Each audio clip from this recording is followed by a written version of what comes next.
Bună ziua! Mă numesc Eugenia Surdu, am vârsta de 60 de ani. Am lucrat ca secretară la Academia de Studii Economice și după pensionare am început să caut un nou loc de muncă, fiind obișnuită cu plecatul de dimineață și activități. Am sunat la anunțurile pe care le-am găsit, evident, auzit vârsta, știți că nu se poate. Și într-o seară am găsit un anunț pe Facebook pentru un curs de babysitter. Am zis, ar fi rău să încerc. Următoarea zi am sunat la celălalt capăt al firului, mi-a răspuns o voce caldă, i-am relatat povestea mea, cât am căutat, așa. Nu mai stați pe gânduri, veniți la noi. M-am îmbrăcat și am sosit. De la intrarea în clădirea instituției,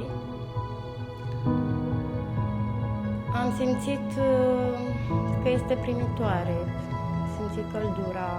Acest curs pentru mine a fost și va rămâne o binecuvântare.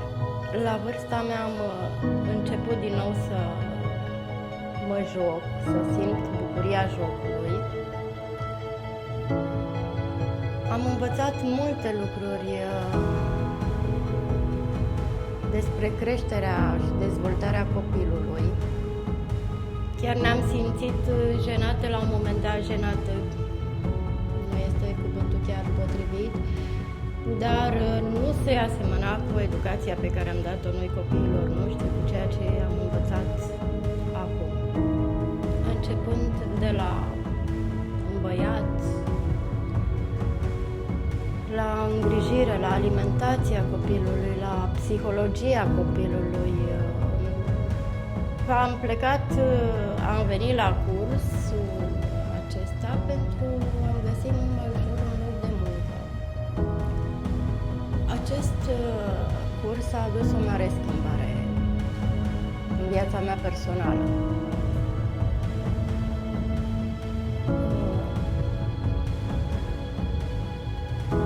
Am reînvățat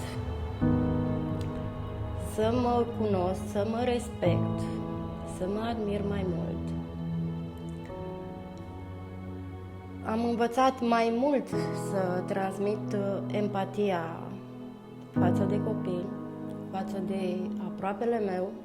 Dezvoltarea personală a fost pe primul plan.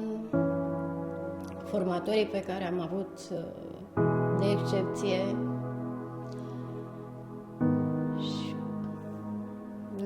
și numai cuvinte de laudă și mulțumiri tuturor organizatorilor.